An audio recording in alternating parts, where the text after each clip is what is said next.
Listen up, this isn't just another story about food or the latest culinary trend. It's about something deeper, something that touches every one of us, whether we realize it or not. Our favorite restaurants, the places we've celebrated birthdays, anniversaries, and everyday victories are quietly disappearing from our neighborhoods. We're diving into America's dining scene and it's bleeding. Walk into what used to be a bustling eatery, and you'll find empty chairs, silent kitchens, and memories echoing off the walls. The pandemic may have accelerated the decline, but the truth is, these closures have been building for years, driven by rising rents, changing tastes, and the relentless march of technology. These aren't just restaurants, they're landmarks, part of our journey, and now they're vanishing. Think about the neon signs that lit up your childhood, the booths where you first fell in love, or the late-night meals that turned strangers into friends. Each closing is a chapter ending in the story of our communities. It's personal. Memories made there are priceless, and losing them feels like losing history. These places are woven into the fabric of our lives, shaping who we are and how we connect with each other. When a beloved restaurant shutters, it's not just a business lost, it's a piece of our collective identity. Let's get on with it. The clock is ticking.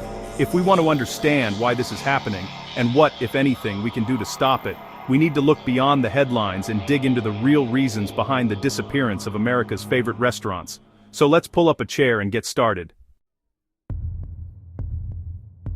Red Lobster, once America's seafood go-to, is sinking. For decades, Red Lobster was a household name, a place where families gathered for special occasions, and seafood lovers flocked for their favorite dishes. The iconic red sign was a beacon for anyone craving Cheddar Bay biscuits and endless shrimp. But today, the story is very different. The chain that once boasted hundreds of bustling locations across the country is now facing empty dining rooms and shuttered doors. Years of mismanagement and a stubborn refusal to adapt to changing tastes and trends have led to Red Lobster's downfall.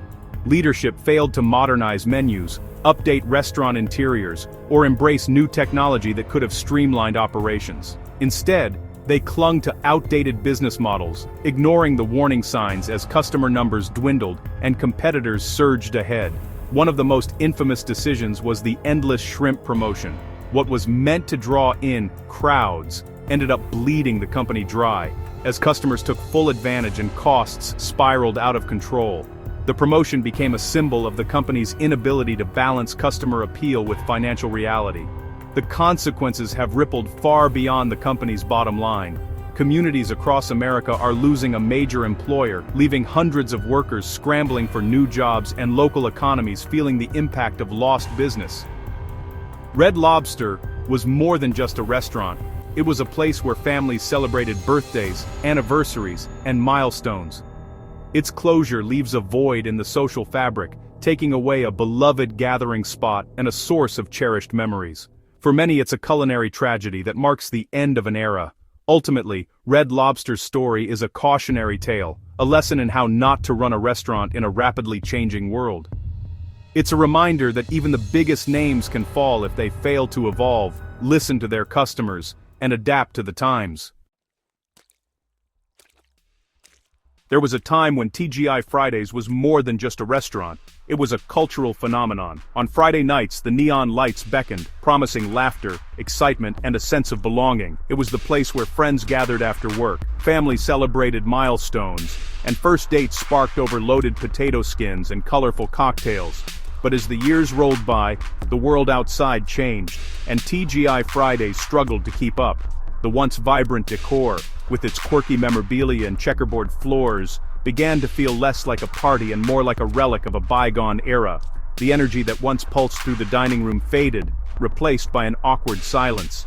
Guests who used to feel at home now found themselves shifting uncomfortably in booths that hadn't changed in decades. The fun, once effortless, started to feel forced, like a party that had gone on too long, with everyone waiting for someone else to leave first.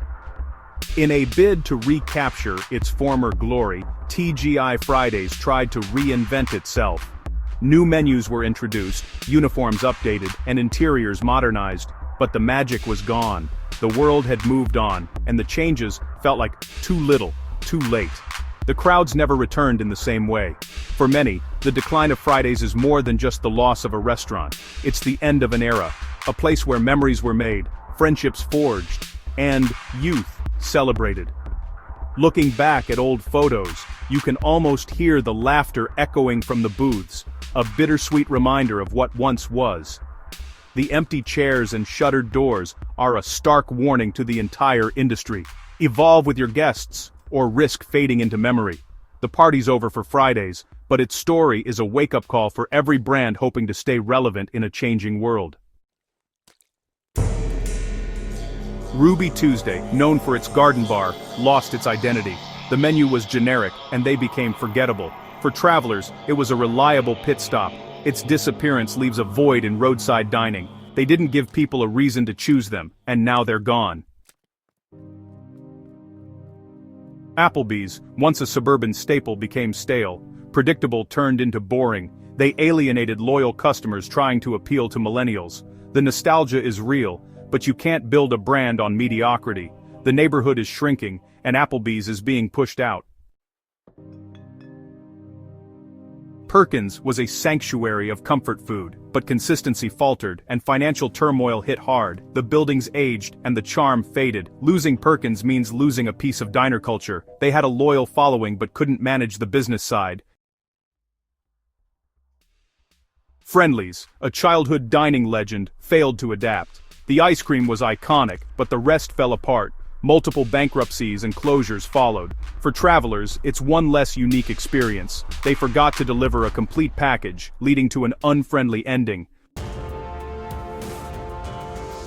IHOP, the Pancake King, faces franchise closures. Rising costs and labor shortages squeeze franchisees. For travelers, IHOP was a reliable breakfast stop. Now, uncertainty looms. The IHOP name might survive, but the chain is a shadow of its former self. Denny's, the 24/7 diner, is reducing hours. The pandemic hit hard and labor costs soared. For night travelers, Denny's was a lifeline. Its closure leaves a gap in roadside infrastructure. The Grand Slam is still on the menu, but the 24-hour model is fading. Outback Steakhouse, once a sensation, became a parody. The Australian theme got old, and the menu stagnated. Losing Outback means losing a specific dining experience. They stopped innovating, and now they're paying the price. They got the rules all wrong. Old Country Buffet's closure marks the end of an era. The buffet model couldn't survive the pandemic. For families, it was an affordable dining option. Its extinction removes a vital choice for travelers. The Last Supper has been served, and it's over. 10 giants have fallen, changing the face of America. These closures aren't just business failures, they're personal losses. Support the places you love before they're gone. If these stories resonate, subscribe to keep their memory alive. Thank you for watching.